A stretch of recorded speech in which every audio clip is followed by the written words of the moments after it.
എന്റെ പേര് മധു എന്നാണ്. വീട് കാലടിയിലാണ്. കാലടി എന്ന് കേട്ടിട്ടുണ്ടോ? രണ്ട് വലിയ മഹാന്മാർ ജനിച്ചിട്ടുണ്ട്. ആരൊക്കെയാണ്? അദ്വൈതത്തിന്റെ ആചാര്യനായ ആദിശങ്കരൻ ഒന്ന്, രണ്ട് Madhubhaskaran. Two great people. Okay. കാലടിയിലാണ് ജനിച്ചത്. 19 കൊല്ലമായി പരിശീലന മേഖലയിലുണ്ട്, ട്രെയിനിങ് ഫീൽഡിലുണ്ട്. ട്രെയിനിങ് ചെയ്യാൻ ഒറ്റ വിശ്വാസമാണ്. കാരണം ആ വിശ്വാസത്തിനെതിരെ ഇതുവരെ സംഭവിച്ചിട്ടില്ല, സംഭവിക്കാൻ സാധ്യതയുമില്ല.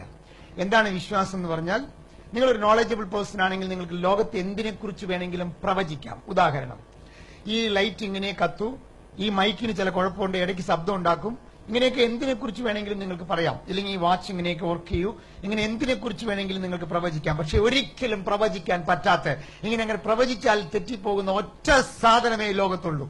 അതേതാന്ന് പറയാൻ പറ്റുമോ? ഏതാണ്? മനുഷ്യന്മാരാണ്. മനുഷ്യനെ കുറിച്ച് പറയുന്ന പ്രവചനങ്ങളെല്ലാം തെറ്റും. നിനക്ക് ഇത്രയേ പറ്റുള്ളൂ, നീ ഒന്നും നന്നാവില്ലെന്ന് ആര് പറഞ്ഞാലും തെറ്റും. കാരണം അപാരമായ സാധ്യതയുള്ളവനാണ് മനുഷ്യൻ. മനുഷ്യനെ കുറിച്ച് പറഞ്ഞ പ്രവചനങ്ങൾ തെറ്റിയിട്ടുണ്ട്. പണ്ട് പഠിക്കാൻ പോയി കുട്ടീനെ ടീച്ചർ മന്ദബുദ്ധി എന്ന് വിളിച്ചു. അമ്മയ്ക്ക് കത്തെഴുതി കൊടുത്തു. അമ്മ കത്ത് ചുരുട്ടിക്കുട്ടി കളഞ്ഞപ്പോൾ നീ സ്കൂളിൽ പോകേണ്ടെന്ന് പറഞ്ഞു. അങ്ങനെ അമേരിക്കയിലെ മിഷിഗൻ സ്റ്റേറ്റിലെ സകല പബ്ലിക് സ്കൂളിൽ നിന്ന് പുറത്താക്കപ്പെട്ട കുട്ടി പിന്നീട് 1098 കണ്ടുപിടിച്ച് ലോകത്തിന്റെ ഏറ്റവും വലിയ ശാസ്ത്രജ്ഞനായി മാറിയപ്പോൾ തോമസ് ആൽവ എഡിസനെ കുറിച്ച് പറഞ്ഞ ടീച്ചർക്ക് തെറ്റി. തന്റെ മക്കളിൽ പഠിക്കാൻ മോശമായതുകൊണ്ട് അതിഥികളുടെ മുമ്പിൽ എപ്പോഴും വിഡ്ഡി എന്ന് വിളിച്ചിരുന്ന അച്ഛന് തെറ്റി. പിന്നീട് അയാൾ ഇംഗ്ലണ്ട് കണ്ടതിൽ ഏറ്റവും വലിയ പ്രധാനമന്ത്രിയായി മാറിയപ്പോ വിൻസ്റ്റൺ ചർച്ചിലിന്റെ അപ്പന് തെറ്റി. പഠിക്കാൻ മോശമായതുകൊണ്ട് നാട് വിട്ടുപോയി യമനിൽ ജോലി കിട്ടി. ജോലി രാജിവെച്ച് വീട്ടിൽ വന്ന് 4 ആളുകളെയും 4 മെഷീൻ വെച്ച് ഗുജറാത്തിന്റെ കുഗ്രാമത്തിൽ ഒരു സ്ഥാപനം തുടങ്ങിയപ്പോ അധ്യാപകനായ അച്ഛൻ പറഞ്ഞു, പൊട്ടനായി പോയല്ലേ എന്റെ പിള്ളാന്ന്. പക്ഷെ അച്ഛന് തെറ്റി. പിന്നീട് ഇന്ത്യ കണ്ടതിൽ വെച്ച് ഏറ്റവും വലിയ മുതലാളിയായി മാറിയപ്പോ ധീരുഭായ് അംബാനിയുടെ അപ്പനും തെറ്റി. ഇങ്ങനെ മനുഷ്യനെ കുറിച്ച് പറയുന്ന പ്രവചനങ്ങൾ തെറ്റും. കാരണം ഒട്ടുക്കത്തെ കപ്പാസിറ്റിയാണ് ഈ സാധനത്തിന്. നിങ്ങൾ ഈ കാണുന്ന പോലത്തെ സാധനമൊന്നുമല്ല, ഞാനും ഈ കാണുന്ന പോലത്തെ സാധനമൊന്നുമല്ല. അപാര സാധ്യതയാണ് മനുഷ്യന്മാർക്ക്. പക്ഷെ ലോകത്തിന് ഏറ്റവും വലിയ ട്രാജഡി ഏതാണെന്ന് എന്നോട് ചോദിച്ചാൽ ഭീകരപ്രവർത്തനമാണോ, ലോകത്തിന് ഏറ്റവും വലിയ ട്രാജഡി പട്ടിണിയാണോ എന്നൊക്കെ ചോദിച്ചാൽ അതൊന്നുമല്ല. ലോകത്തിന് ഏറ്റവും വലിയ ട്രാജഡി ഈ അപാരമായ സാധ്യതയെ മനുഷ്യൻ കണ്ടെത്താതെ മരിക്കുന്നു എന്നതാണ്. ആ പാപം ഒരിക്കലും ചെയ്യരുത്. നിങ്ങളുടെ ഉള്ളിൽ കിടക്കുന്ന പൊട്ടൻഷ്യൽ എക്സ്പ്ലോർ ചെയ്ത് പുറത്തെടുക്കണം. അത് നിങ്ങൾക്കും നിങ്ങളുടെ കുടുംബത്തിനും ഈ സമൂഹത്തിനും ഗുണകരമായി ഉപയോഗിക്കുമ്പോഴാണ് ദൈവത്തിന് ഇഷ്ടപ്പെട്ടവരായി മാറുക. അമ്പലത്തിലും പള്ളിയിലും എപ്പോഴും പോകുന്നത് കൊണ്ട് അവൻ ദൈവവിശ്വാസിയാകുമെന്ന് വിശ്വാസം എനിക്കില്ല. ദൈവം തന്ന ഈ അപാരമായ സാധ്യതകളെ നിങ്ങൾ എന്ന് പുറത്തെടുക്കാൻ തുടങ്ങുന്നുവോ അന്ന് ലോകം നിങ്ങളെ ആരാധിക്കാൻ തുടങ്ങും. ഇപ്പൊ നമ്മളിവിടെ കാണാൻ പോകുന്ന കാര്യങ്ങളെല്ലാം നിങ്ങളുടെ ജീവിതത്തിൽ നിങ്ങൾ സ്ഥിരം ചെയ്യുന്ന കാര്യങ്ങളെ വ്യത്യസ്തമായ ഒരു കണ്ണോടുകൂടി കാണാൻ കഴിയുമോ, ജീവിതം എങ്ങനെ നമുക്ക് കുറച്ചുകൂടി നന്നായി ജീവിക്കാൻ പറ്റുമോ എന്നാണ്. എത്ര വേണമെങ്കിലും വളരാൻ കേട്ടോ. ഞാൻ ഒരു സെന്റൻസ് പറയാം, വളരെ കെയർഫുൾ ആയിട്ട് ശ്രദ്ധിക്കണം. ഈ സെന്റൻസ് പിന്നീട് ഞാൻ ഉപയോഗിക്കും. അപ്പൊ അതിന്റെ കോണ്ടെക്സ്റ്റ് നിങ്ങൾക്ക് മനസ്സിലാകും. Life is A super market. ജീവിതം ഒരു സൂപ്പർ മാർക്കറ്റ് പോലെയാണ്. ആവശ്യമുള്ള സാധനം വാങ്ങലാണ് ജീവിതം, കിട്ടുന്ന സാധനം വാങ്ങലല്ല ജീവിതം. ഇവിടുത്തെ ബഹുഭൂരിപക്ഷങ്ങളും കിട്ടുന്ന സാധനം വാങ്ങുന്നവരാണ്, ആവശ്യമുള്ള സാധനം വാങ്ങലല്ല. ഒരു ട്രെയിനായി ഒരു ചോദ്യം ചോദിച്ചിട്ട് ഉത്തരം പറയൂ എന്ന് പറഞ്ഞിട്ടും ഈ 300 പേരിൽ 3 പേര് മാത്രം ശ്രമിക്കുന്നു, ബാക്കി 297 പേർ ശ്രമിക്കുന്നില്ല.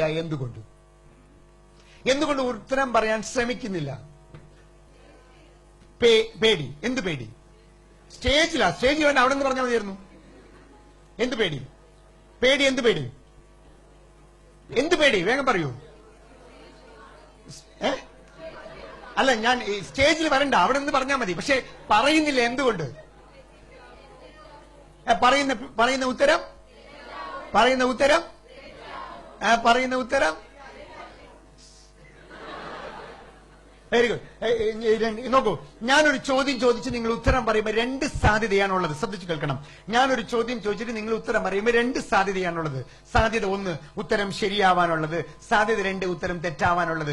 പക്ഷെ ലോകത്താരും പറയുന്ന ഉത്തരം ശരിയാകുമോ എന്ന് പേടിക്കില്ല. അയ്യോ, പറഞ്ഞ ഉത്തരം ശരിയായ എന്താവും?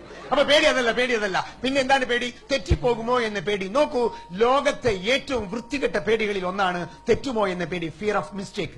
ആളുകൾ രക്ഷപ്പെടാത്തതിന് 2 കാരണങ്ങൾ പ്രധാനമായി സൈക്കോളജിസ്റ്റുകൾ പറയുന്നു. 1 തെറ്റിപ്പോകുമോ എന്ന പേടി, ഫിയർ ഓഫ് മിസ്റ്റേക്ക്. 2 തോറ്റുപോകുമോ എന്ന പേടി, ഫിയർ ഓഫ് ഫെയിലിയർ. ആളുകൾ എന്താ ഒരു കാര്യം ചെയ്യാത്തത്? പൊളിഞ്ഞാലോ? പൊട്ട പേടിയാണത്. ഞാൻ ചോദിക്കട്ടെ, ഉത്തരമേ പറഞ്ഞിട്ടില്ല, അതിനു മുമ്പേ ആലോചിക്കാണ് ഉത്തരം തെറ്റിയാണ്. നിങ്ങൾ ബസ് സ്റ്റോപ്പിൽ നിൽക്കാണ്, ഒരു ബസ് വരാണ്, ഈ ബസ് ഇടിച്ചാലോ? ബസ്സിൽ കയറുവോ? റെയിൽവേ സ്റ്റേഷനിലേക്ക് ട്രെയിൻ വരാണ്, പാളം തെറ്റുവോ? ട്രെയിനിൽ കയറുവോ? നോ. അതേപോലെ ഉത്തരമേ പറഞ്ഞിട്ടില്ല, അതിനു മുമ്പേ ആലോചിക്കാണ് തെറ്റിയാ എന്ത് ചെയ്യും? എന്തുകൊണ്ട് ഈ നെഗറ്റീവ് വശം കാണുന്നത്, പോസിറ്റീവ് വശം കാണാത്ത എന്തുകൊണ്ടാണ്? ഇന്ന് വരെ ലോകത്ത് പരാജയപ്പെടാതെ തെറ്റാതെ വിജയിച്ച ഒരാളുടെ പേര് പറയൂ. നിങ്ങൾ പറയുന്ന ഉത്തരം ശരിയാണെങ്കിൽ എന്റെ ട്രെയിനിങ് പ്രൊഫഷൻ ഇവിടെ വെച്ച് ഞാൻ അവസാനിപ്പിക്കാം. ചരിത്രത്തിൽ ഉണ്ടാവില്ല. ഞാനൊക്കെ ഒരുപാട് മിസ്റ്റേക്ക് ചെയ്ത ആളാണ്, ഒരുപാട് മിസ്റ്റേക്ക് ചെയ്തുകൊണ്ടിരിക്കുന്ന ആളാണ്. ജീവിതത്തിൽ ഒരുപാട് ഇടങ്ങളിൽ ഞാൻ പരാജയപ്പെട്ടിട്ടുമുണ്ട്. കേരളത്തിലെ ഏറ്റവും വലിയ ശാപം എന്തെന്ന് ചോദിച്ചാൽ, കേരളത്തിന് വളരെ മഹത്തരമായ ഒരു സംസ്ഥാനം എന്ന് പറയുമെങ്കിലും ചില കാര്യങ്ങൾ എനിക്ക് വളരെ പരിഭവമുള്ള ആളാണ്. രാഷ്ട്രീയ പ്രഭുത്വതയിൽ മുൻപന്തിയിൽ നിൽക്കുന്ന കേരളം, വിദ്യാഭ്യാസ മേഖലയിൽ മുൻപന്തിയിൽ നിൽക്കുന്ന കേരളം, ആരോഗ്യ മേഖലയിൽ മുൻപന്തിയിൽ നിൽക്കുന്ന കേരളം എന്നൊക്കെ അവകാശപ്പെടാമെങ്കിലും നമുക്ക് ദാരുണമായ ഒരുപാട് പ്രശ്നങ്ങളുണ്ട് എന്ന് നിങ്ങൾ മനസ്സിലാക്കണം. ലോകത്ത് ഇന്ത്യയിൽ ഇത്രയും ആത്മഹത്യ ചെയ്യുന്ന ജനതയുള്ള ഒരു സംസ്ഥാനമില്ല എന്നതാണ് ഏറ്റവും വേദനാജനകമായ. മൃഗങ്ങൾക്കുള്ള ബോധം പോലും ഇല്ലാത്ത ജനത എന്നാണ് ഞാൻ പറയാ.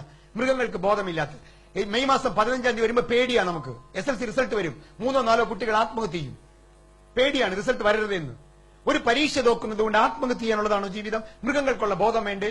ഒരു മുയൽ ഓടി, പിന്നീട് ഒരു പുലി ഓടിച്ചു, കിട്ടിയില്ലെങ്കിൽ പുലി എന്ത് ചെയ്യും? രണ്ടാമത് ഓടിക്കും. കിട്ടിയില്ലെങ്കിൽ പുലി മൂന്നാമത് ഓടിക്കും. കിട്ടിയില്ലെങ്കിൽ പുലി നാലാമത് ഓടിക്കും. കിട്ടിയില്ലെങ്കിൽ പുലി 5-ാമത് ഓടിക്കും. എന്നിട്ടും കിട്ടിയില്ലെങ്കിൽ പുലി 6-ാമത് ഓടിക്കും. ഇന്ന് വരെ ഒരു പുലിയും ഫാനിൽ കയറി കെട്ടി തൂങ്ങി മരിച്ചിട്ടില്ല. മലയാളി മരിക്കും, മലയാളി മരിക്കും. ആത്മഹത്യ ചെയ്യാനുള്ളതാണ് ജീവിതം. ജീവിതം പൊരുതാനുള്ളതല്ലേ? ജീവിതം പൊരുതാനുള്ളതല്ലേ? ജീവിതം ഒരു പൊരുതാനുള്ളത്. ലോകത്തെ വലിയ വലിയ ആളുകൾ നമ്മളിൽ 3 വയസ്സിൽ പോളിയോ ബാധിച്ച പെൺകുട്ടിനെ അമ്മ കയ്യിൽ പൊക്കിക്കൊണ്ടുപോയി ഡോക്ടറോട് ചോദിക്കുകയാണ്, എന്റെ മകൾ പോളിയോ ബാധിച്ച് തളർന്നുപോയി, അവളെ ഒന്ന് രക്ഷപ്പെടുത്തി തരണമെന്ന് നോക്കുമ്പോൾ ഡോക്ടർ പരിശോധിച്ചിട്ട് പറയാണ് ഈ കുട്ടി ഒരിക്കലും നടക്കില്ലെന്ന്. അങ്ങനെ വീട്ടിൽ കൊണ്ടുപോയി ഇട്ട കുട്ടി 9-ാമത്തെ വയസ്സിൽ അമ്മയോട് പറയണ എനിക്ക് നടക്കണം, കോല് വെട്ടിത്താ എന്ന്. അമ്മ പറയാണ് നടക്കാൻ പറ്റാത്ത നീ എങ്ങനെ നടക്കുമെന്ന് ചോദിക്കുന്ന അമ്മയോട് കോല് വെട്ടിത്താ നടക്കട്ടെ എന്ന് വാശി പിടിക്കുന്ന പെൺകുട്ടിക്ക് കോല് വെട്ടിക്കൊടുക്കുന്ന അമ്മ കുത്തി കുത്തി താഴെ വീണ് എണീറ്റ് പോകുന്ന കുട്ടി 13-ാമത്തെ വയസ്സായപ്പോ അമ്മയോട് പറയുന്ന എനിക്കൊന്ന് ഓടണം, എന്നെ കോട്ടക്കളത്തിൽ കൊണ്ടുപോയി നിർത്ത്, നടക്കാൻ പോലും കഴിയാത്ത നീ എങ്ങനെ ഓടുമെന്ന് ചോദിക്കുന്ന അമ്മയോട് എന്നെ കൊണ്ടുപോയി നിർത്ത് എന്ന് വാശി പിടിക്കുന്ന പെൺകുട്ടിനെ ഓട്ടക്കളത്തിൽ കൊണ്ടുപോയി നിർത്തി.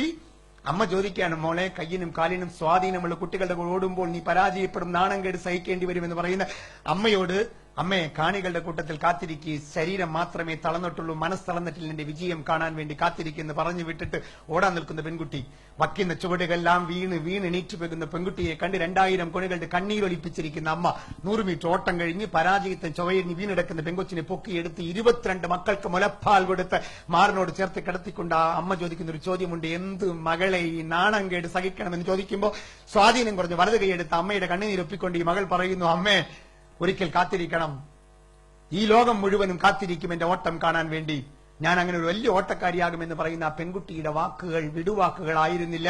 1960 ഒളിമ്പിക് ചരിത്രം എടുത്ത് പരിശോധിക്കണം. 1960 3 ഗോൾഡ് മെഡൽ 100 മീറ്റർ, 200 മീറ്റർ, 400 മീറ്ററിലെ ചരിത്രത്തിൽ ആദ്യമായി 3 ഗോൾഡ് മെഡൽ മേടിച്ച പെൺകുട്ടി എന്ന് പറഞ്ഞ പേരും വേൾഡ് റെക്കോർഡ് ഇട്ട പെൺകുട്ടി എന്ന് പറഞ്ഞത് അമേരിക്കയിലെ കറുത്ത വർഗ്ഗക്കാരിയായ പാവപ്പെട്ട കുടുംബത്തിൽ ജനിച്ച 22 മക്കൾ 20-ാമത്തെ മകളായി ജനിച്ചു പോയി 3 വയസ്സിൽ പോളിയോ ബാധിച്ച് ഒരിക്കലും നടക്കില്ല എന്ന് പറഞ്ഞ ആ പാവപ്പെട്ട പെൺകുട്ടിക്ക്, വിൽമ റുഡോൾഫ് എന്ന് പറഞ്ഞ പെൺകുട്ടിക്ക് കഴിഞ്ഞതിന് കാരണം ഒടുക്കത്ത ചങ്കൂറ്റം. അതിന്റെ ഒരു 5% ഉണ്ടായിരുന്നെങ്കിൽ മലയാളിനി ആത്മഹത്യയില്ല. ജീവിതം പൊരുതാനുള്ളതാണ്. ജീവിതം ഇങ്ങനെ നേടിക്കൊണ്ടുപോകാനുള്ളതാണ്, അല്ലാണ്ട് തോറ്റു മരിക്കാനുള്ള ജീവിതമല്ല എന്നതാണ്. ദൈവം തന്ന ഏറ്റവും നല്ല ജീവിതം, ഈ ലോകത്ത് കിട്ടിയ ഏറ്റവും വലിയ സംഭാവന, അതിനെ കൊണ്ടുപോയിട്ട് എങ്ങനെ എനിക്കറിയാൻ പാടില്ല. ആത്മഹത്യ എന്റെ വീട്ടിൽ പോലും പോകരുത്, പാപമാണെന്ന് വിശ്വസിക്കുന്ന ആളാണ് ഞാൻ. ജീവിതം അങ്ങനെ പോകേണ്ടവരാണ്. ഈ ലോട്ടറി ടിക്കറ്റ് വരുന്നത് 2 കൈയും 2 കാലും ഇല്ലാതെ ഇങ്ങനെ ഊർന്ന് ടയർ കെട്ടി പോകുന്നവൻ, അവന്റെ വിശ്വാസത്തിൽ കുറച്ചെങ്കിലും വേണ്ടേ വിദ്യാഭ്യാസം കിട്ടിയ നമ്മുടെ കുട്ടികൾക്ക്? അതില്ല എന്നാണ്. നിങ്ങൾ ശ്രദ്ധിക്കണം, നിങ്ങളുടെ വീട്ടിലെ കുട്ടികളെ കണ്ടിട്ടുണ്ടോ? ഒരു 9-10 മാസമായി എനിക്ക് നിൽക്കാൻ നോക്കും, മറിഞ്ഞു വീഴും. 11-ാമത്തെ മാസം ആയിട്ട് ചോട് വയ്ക്കും, മറിഞ്ഞു വീഴും, എനിക്കും വീഴും, എനിക്കും വീഴും, എനിക്കും വീഴും, എനിക്ക് വീഴും. 10 തവണ എനിക്ക് വീണപ്പോ കൊച്ചു പറയാണ്, ഛേ നാണം കേടി, നീ പരിപാടി വേണ്ട. ആ കൊച്ചു നടക്കാൻ പഠിക്കുവോ? ആ കൊച്ചു നടക്കാൻ പഠിക്കുവോ? ആ കൊച്ചു നമ്മളെ പഠിപ്പിക്കുന്ന പാഠം എന്താ? എത്ര തവണ വേണമെങ്കിലും വീഴാം. എപ്പോ വരെ? നടക്കുന്നവരെ. ചിലപ്പോൾ ജീവിതത്തിൽ പരാജയങ്ങൾ വന്നേക്കാം, പക്ഷെ ജയിക്കുന്നവരെ പൊരുതണം.